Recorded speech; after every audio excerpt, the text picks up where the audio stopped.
I will be the one to discuss the Chapter 12 on our course MBA 301 Research for Managers, which is about the emerging trends in research. In this chapter, we will be able to learn some of the emerging trends that we use in research right now, like machine learning, artificial intelligence, what is open access and open science, interdisciplinary research approaches, and the sustainable research practices. But before that, uh, what is emerging trends? Emerging trends encompasses the incorporation of artificial intelligence, augmented reality or AR, and the Internet of Things. Additional trends consist of participating in conferences and seminars as well as examining data to pinpoint emerging patterns in life. These are the example of the emerging trends. One, emerging trends in research. The first one is the applied artificial intelligence. First of all, what is artificial intelligence? Artificial intelligence is the ability of the software or hardware to exhibit human-like intelligence. This entails a set of technologies that enable computers to perceive, learn, reason, and assist in decision-making to solve problems in ways that are similar to what people do. The example of AI application includes the virtual assistants, autonomous vehicles, and speech recognition tools. The second one is the augmented reality. Augmented reality is an interactive experience that enhances the real world with computer-generated perceptual information using software, applications, and hardware such as AR glasses, augmented reality overlays, digital content onto real-life environment and objects. Internet of Things is Internet of Things system relates to the network of physical objects or things that are embedded with sensors, software, and other technologies for the purpose of connecting and exchanging data with other devices and systems over the Internet. This system can monitor and manage the performance of connected objects and machines. IoT has several applications across sectors with significant economic potential, such as wearable devices that can help monitor and maintain health and well-being, thereby lowering public health expenditures. Energy consumption can be monitored and optimized in buildings, equipment use can be enhanced, and the health and safety performance of factories improved. Attending conferences and seminars online is also an example of emerging trends in research. Attending academic conferences, webinars, and seminars can expose researchers to the latest research and trends. The fifth one is the data analysis. Uh, Analyzing data is the critical part of research processes. That should be continuous process that happens in daily basis, in every phase. The difference between old the former practices in research in data analysis is that in emerging trends we use application softwares to analyze the data we've we've acquired during our researches. And the sixth one and the last one is the surveys and questionnaires. This is part of part of the all of the former practices, but in this emerging trends in research, we are usually use up online softwares or OS in order to conduct the research. Unlike the old one that we tend to use or gather questionnaires personally to the peoples for our research. To elaborate more in here, we'll be discussing about what's the meaning of the machine learning and artificial intelligence. Machine learning is a research area in artificial intelligence that uses algorithms to the analyze the data and create models. These models can be used to perform tasks that requires human intervention. Here you will see some of the example of machine learning we commonly see online. The first is the Tableau software. This is a company that released some examples of machine learning like the facial recognition. Some, uh, there is also the Copilot that we commonly use in some essay that we use online create to correct our grammars and some essays. And ChatGPT, we all familiar with. Later, I will speak some of the example of machine learning where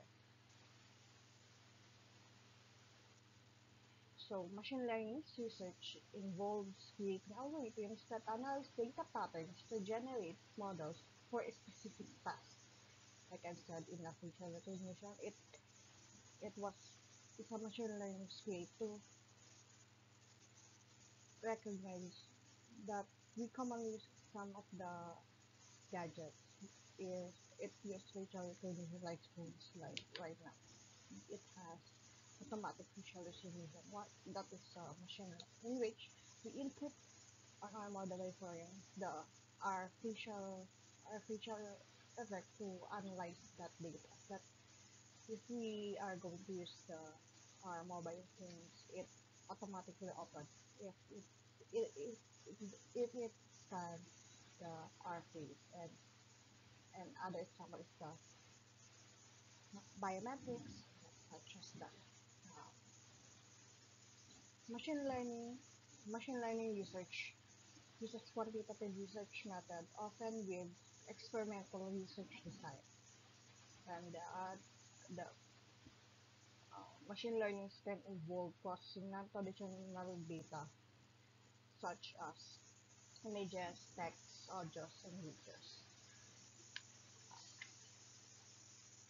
Here are some examples of the machine learning. First is the facial recognition. So we all know what is the facial recognition.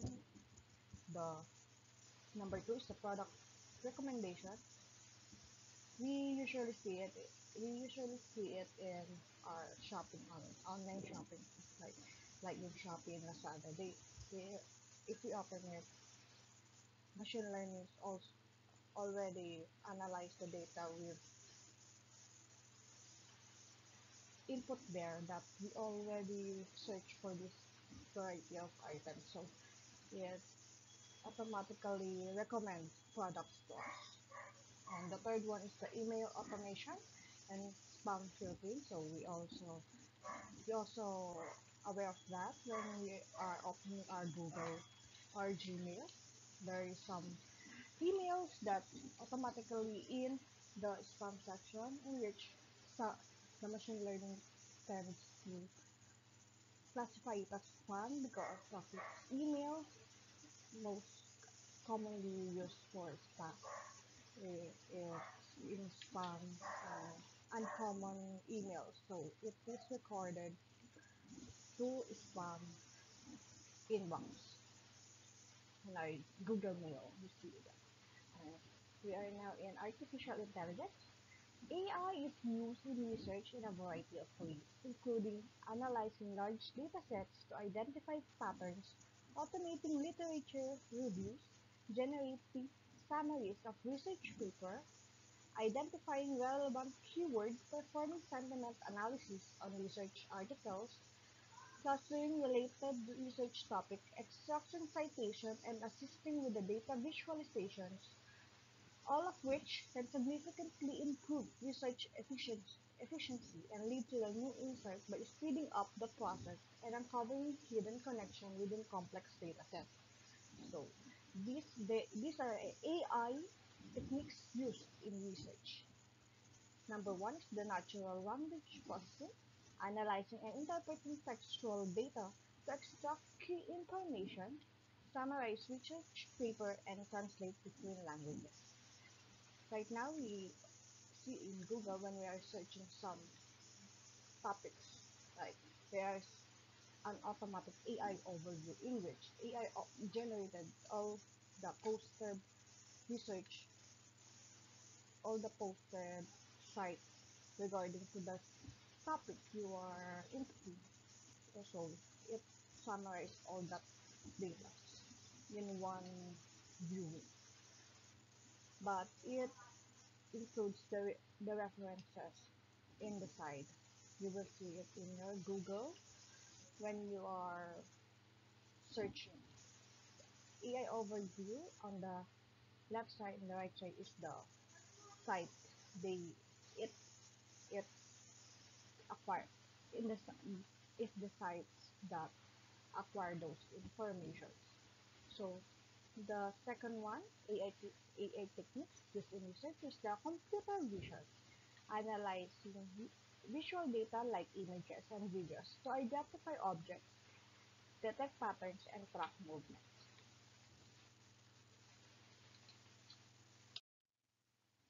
How machine learning used in research? We use machine learning in number one, analyzing data, of course, I've already said it, but machine learning can analyze large data sets to identify patterns and trends regarding the research you are looking for the research or, or the information you are looking for. So number two, it makes prediction. It can make prediction. Use uh, as I said in making prediction, right? In the product recommendation, it predicts that you must you might be interested in this or it is in this item. So when you are searching for this topic, it also predicts machine learning also predicts that you might be interested in this topic. So that is machine learning. Or it is also predict that it is related to the topic you are looking for. So number two is the processing non-traditional data. Non-traditional data, like I've said, is the images, text, audios, and videos. Technically, you are not unfamiliar. So machine learning can also help you to identify those non-traditional data. And number four is the capturing nonlinearity as like three. So if there's difficulty identifying uh, some data traditional with the to capture with the traditional model in research, so we use machine learning to to to identify those. There are types of machine learning. The first one is supervised learning. Supervised machine learning is needs the intervention human uh, of humans. So first is the first example is email classification. We used to classify some of us used to classify our emails if it is related to work or it's personal or it is for promotion. Like we see in our Gmail, there's a social tab. This is segregated for promotional, social, primary, yeah, the fraud detection, yeah, the automatic spamming emails. So it identifies the if that email is used, yeah, if we already report it as a fraud or spam message, is that image. The image recognition, so the as I've said earlier, the facial recognition, like on our phone, we input there our facial information in order for it to identify what it should be to recognize us. So the sentiment analysis, determining sentiment, if it is positive, negative, neutral of a piece of text based on label. So as we see in Facebook, when we are posting some sort of text or words, Mostly, it, like, if it is bad, it automatically turns into ASCIIs. That is one of the example of machine learning in which we also it, it is also cost it is also inputted human input it in that functions. So the price prediction, yeah, it is supervised because it analyzes the historical price data to in to generate the future, but it's only predicted. So it's not automatic. It is not the it's not it can be changed in future. It can use you can use it as basis for future price prediction. The number two is that unsupervised learning. So unlike supervised, na it needs human intervention. Unsupervised learning doesn't need human supervision. So, example of unsupervised machine learning was customer segmentation, where a company uses algorithms to group customers into different categories based on their purchasing behavior and demographic without any predefined label, allowing them to target market campaigns more effectively. Another common example is anomaly detection, where unusual data points in a dataset I, are identified without prior knowledge of that constitutes an anomaly, like detecting fraudulent transaction in a financial system. Some of the example of unsupervised learning is clustering, grouping similar data points together, like categorizing news article based on topics, recommendation system, suggesting products or content to users based on their past behavior, image analysis, identifying similar images without knowing the object categories beforehand, image analysis, identifying similar image without knowing the object categories. I've already said that. The next one is topic modeling, discovering hidden topics within a collection of text documents.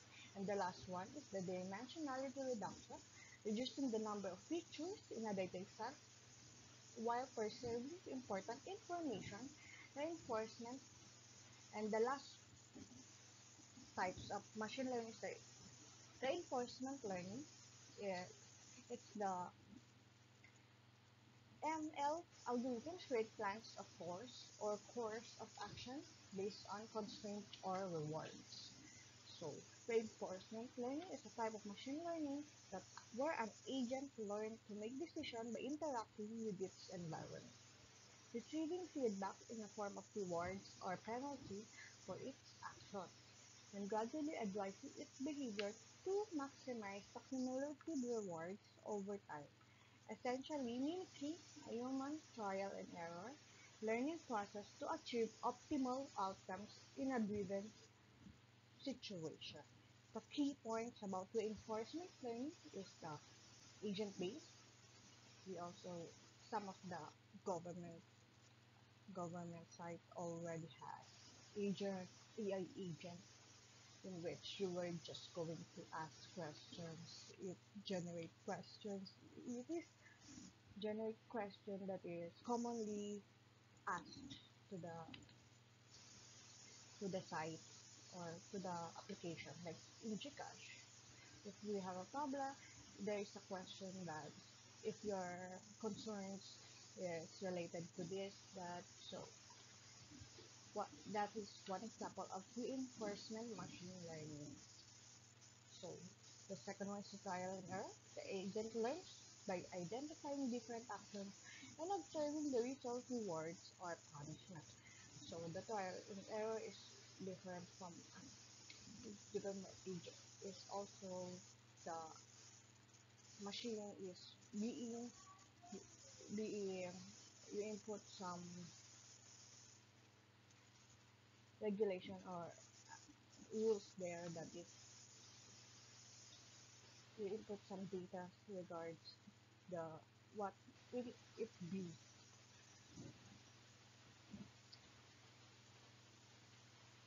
that but that if you push it, for example, if in a in a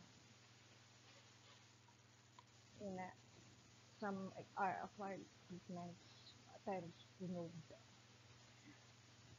some of the equipment is not that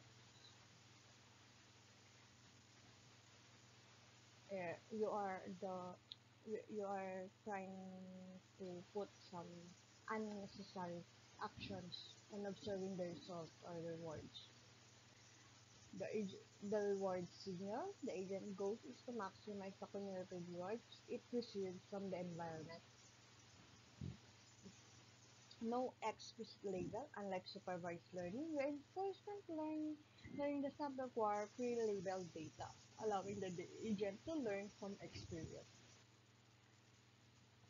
The, the to make it more to make it more visual, to make it more clear to your to make it more clear, here are some example scenario of the reinforcement learning.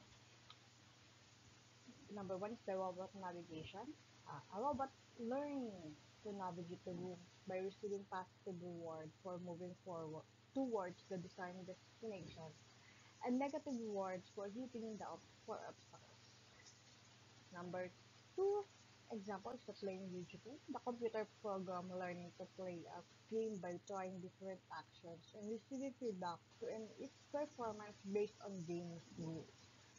And the last one example is the stock market trading, an AI agent learning to make trading decisions based on market data and receive rewards for profitable trade.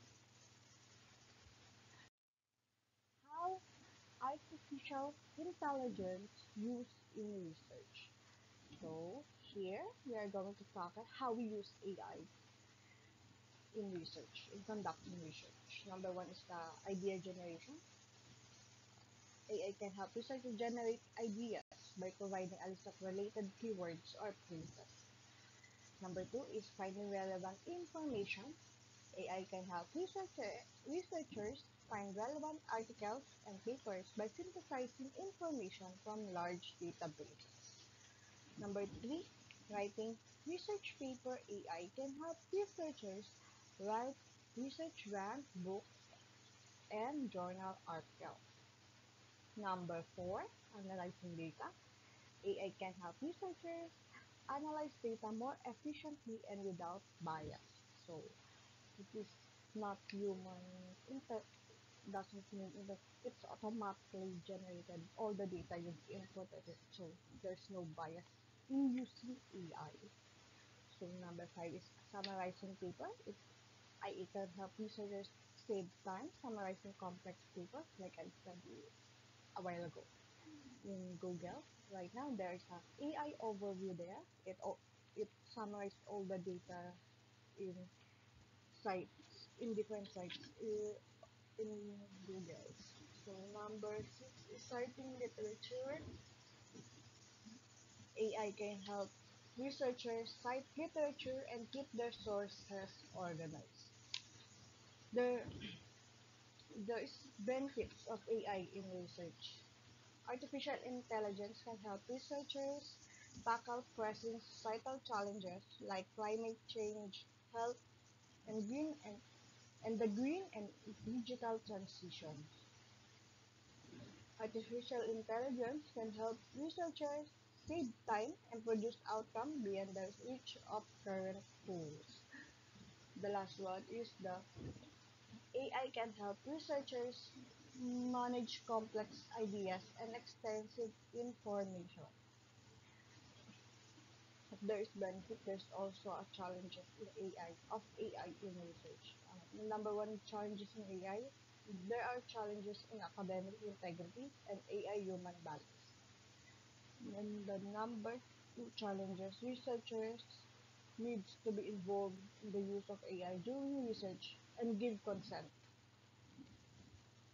to the people reading the research is that it's used that it use AI in the research. In open access and open science research. Open access research Open access research is research that is available to the public and free online. It includes the right to use the research in any way that is legal. So, open access makes research outputs like article, and books available for free online. It gives the users or the readers the right to use the output in digital environments. And in open access, research are removes access fee. So the it is wildly free for the readers or some researchers. So it includes the right to publish in any way that is legal. Legal. The open research is collab- collaborative approach to specific research that makes the research process and its results widely accessible. It encouraged the sharing of data, code, and other research materials that use to open access publishing. Share, Shares specific knowledge with everyone, including researchers, professionals, and amateur scientists. Includes open access to research outputs, data and code. So open access is one of the example of open science research. Promotes open peer review, transparent engagement, and open source tools.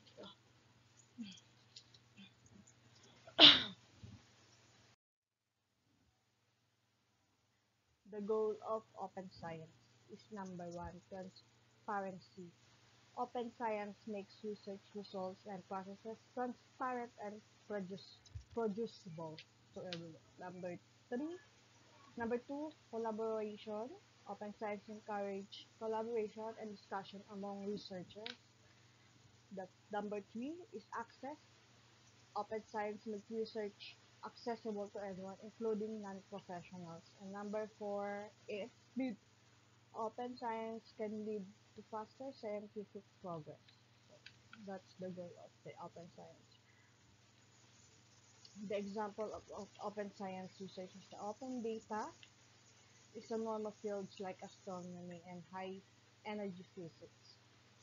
The second one is the open access publishing. Open access publishing makes research articles, preprints, peer reviews, and post-publication commentarily freely available. And the third one is the replication studies. Replication studies and re-analysis are encouraged to improve the reliability of the research. The, that's the example of open science research.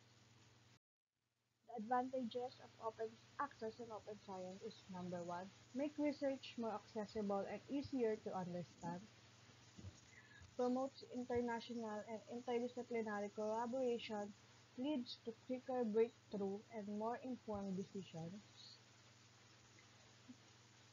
Number four, enables research integrity, reproducibility, and public visibility. Number five is help solve some of the world's greatest challenges. So that's the advantage of open access and open science. Num- there are now in disadvantages of open science and open access research. Number one is the financial burden. Open access publishing can be expensive for researchers, especially those with limited funding. Number two, quality control. The volume of access publication can make it difficult to ensure consistent quality. So number three is the predatory journals.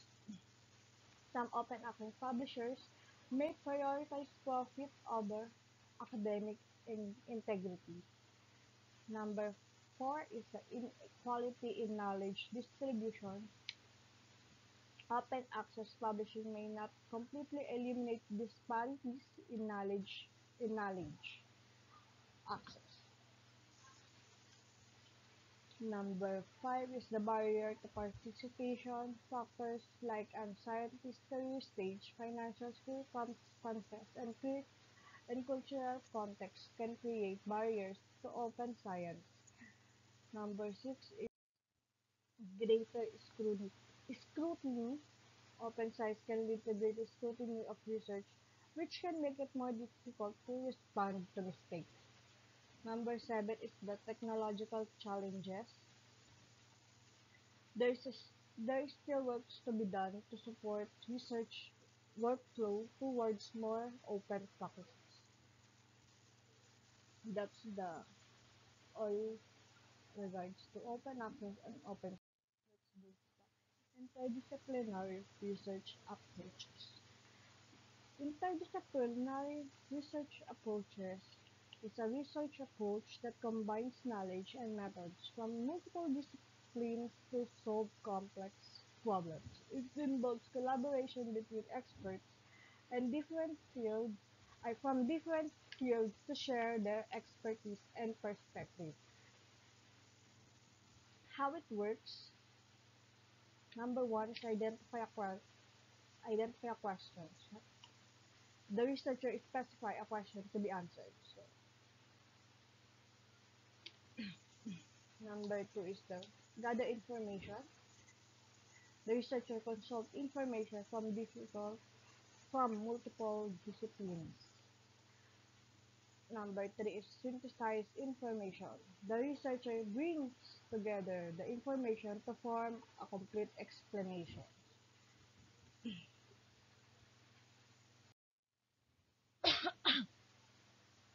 Advantage and disadvantage of interdisciplinary research approaches.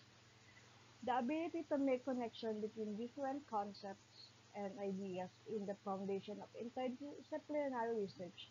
Take a look take a look at, at the many advantages of interdisciplinary research.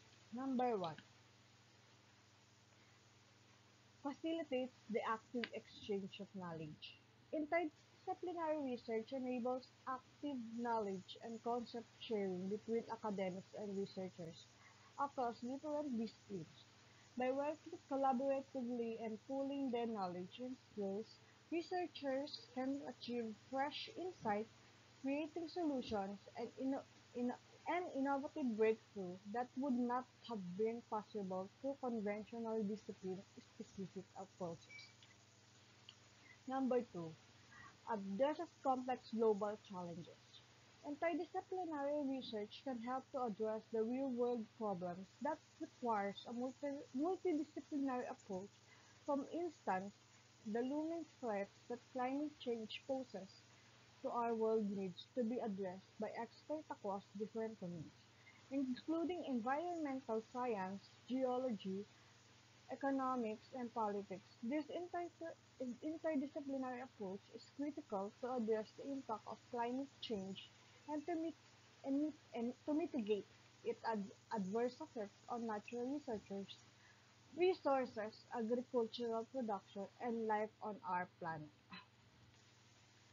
Number three, leads to the creation of new scientific fields.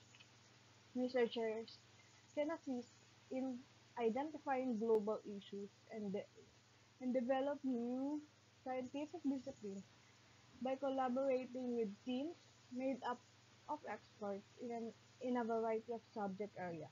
Interdisciplinary research and collaborating with scholars in other subjects can inspire the development of completely new fields of inquiry that explore previously uncharted territory. For instance, the discipline of bioinformatics integrates computer science and biology to provide innovative new methods for studying biological data. We are right now with on the disadvantage of the interdisciplinary, while we are while the advantage of interdisciplinary are clear for all to see. There are also some potential disadvantage of interdisciplinary research. Challenges in finding common ground. So one of the first disadvantages of interdisciplinary research is that it can be challenging to find common grounds between researchers across fields as they may have different ways of thinking and different approaches to problem solving.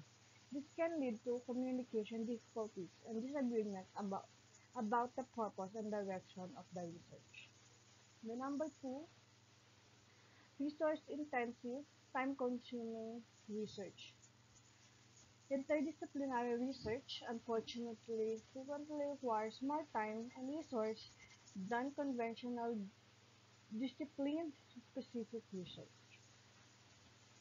This is due to the fact that researchers typically need to spend more time and energy getting to know peers from various backgrounds and gaining a basic understanding about other disciplines.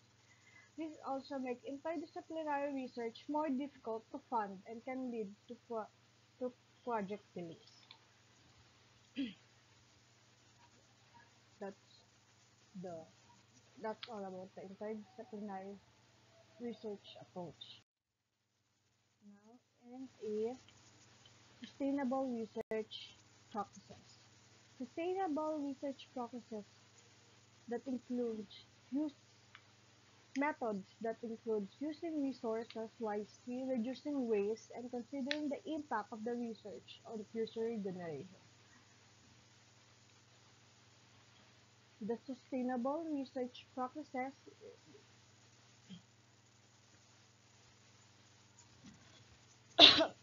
steps is first is define your goals. Define the vision and goals of the research project. So should, researchers should be clear of what is goals. What is the goal of his research? Number two, plan resources. Plan the budget and resources needed for the research. Number three, reduce waste. Use reusable items instead of single-use items. Number three, reduce energy use. Use electronic files instead of paper like. Number four is to consider future generations. So in conducting research, you should also consider the future generations, to ensure the research doesn't compromise the ability of the future generations to meet their needs. So, number six, disseminate results, share the research results and their impacts. Number eight, seven, reflects on reflect on experience. Reflect on the research experience and learning. So that's the last step, step in sustainable research practices. So the importance of sustainable research is number one, sustainability in research can help protect resources from future generations. So number two, it can help advance social and economic equity. Number three, it can contribute to effort to combat climate change and protect biodiversity. Yeah. I think that's the end of my presentation. And for the end of my presentation, as we ad- I give this conclusion that as we adopt the digital transformation on our daily activities, research process also constantly evolving and staying on top of emerging trends. With the rapid development of technology and the increasing focus of interdisciplinary research, the future of research is filled with exciting opportunities and new directions. And with the quote of Mr. Albert Saint-Georgi, research means going out into the unknown with the hope of finding something new to bring home. And that's all for for our for my research presentation. So thank you and have a nice day. Thank you.